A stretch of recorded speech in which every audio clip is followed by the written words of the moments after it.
As a young person, I grew up in Southern California, in Orange County, the border of Los Angeles County. And as a young person, I became politicized through a series of courageous conversations.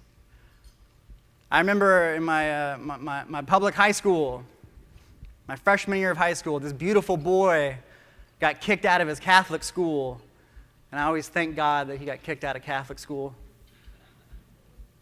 He got kicked out of Catholic school when he came to my public school. And one day, I hadn't heard him speak, but I was so enamored and I couldn't, who is this guy? His unspoken charisma. And so one day in class, someone comes in, this other student, and they say, I saw the most ridiculous thing. I saw a peace sign on one shoe and an anarchy sign on the other shoe, and that is so stupid. How could you have both of those things? And this young, just kicked out of Catholic school, working class kid raises his hand. He says, well, anarchism is just really another way of saying democracy and socialism.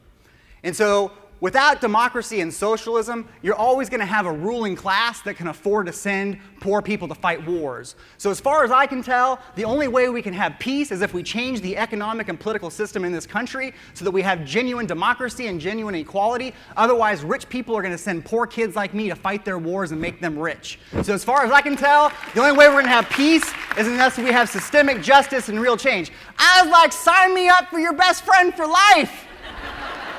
Sign me up!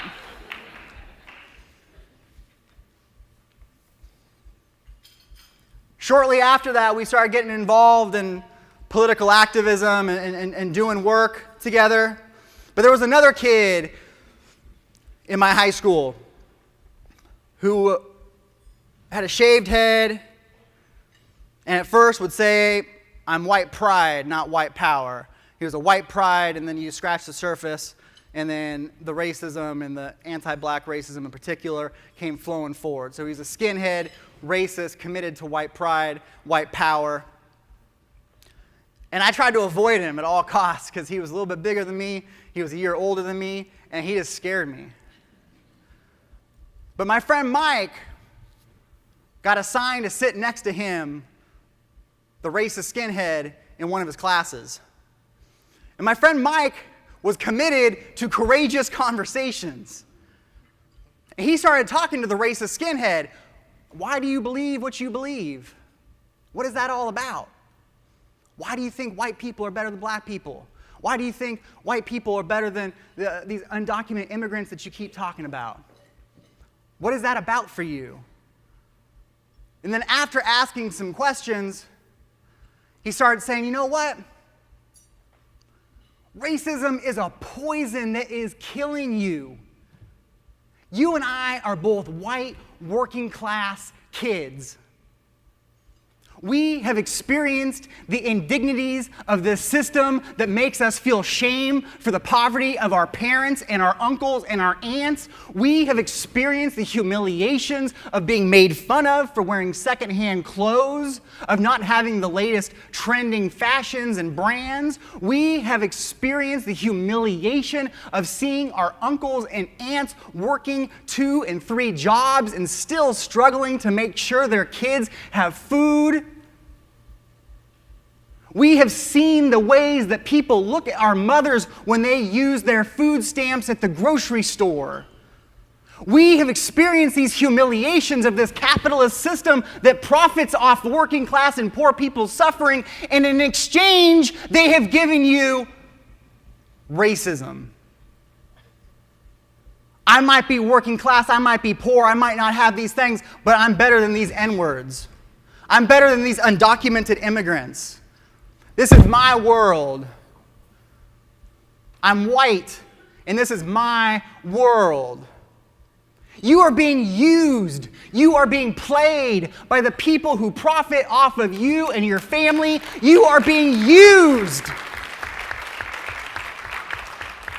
And my friend, soon to become friend, the former racist skinhead, kept his hair short but began to change his politics. He opened himself up to the possibility of what was this socialist, anti-racist, working class kids sitting next to him in health class talking about. Pretty soon that racist skinhead, former racist skinhead, started coming out to the anti-police brutality demonstrations that we were going to. That former racist skinhead has 2 beautiful multiracial kids now. And he sends me text messages periodically, my friend Sam, that says, today I was teaching my kids about the history of their Japanese heritage and the organizing of Japanese workers to form unions in California, in Hawaii. I taught them about their Hawaiian ancestry and the sovereignty movement in Hawaii. And I taught them about their white anti-racist history and their white ancestry as well.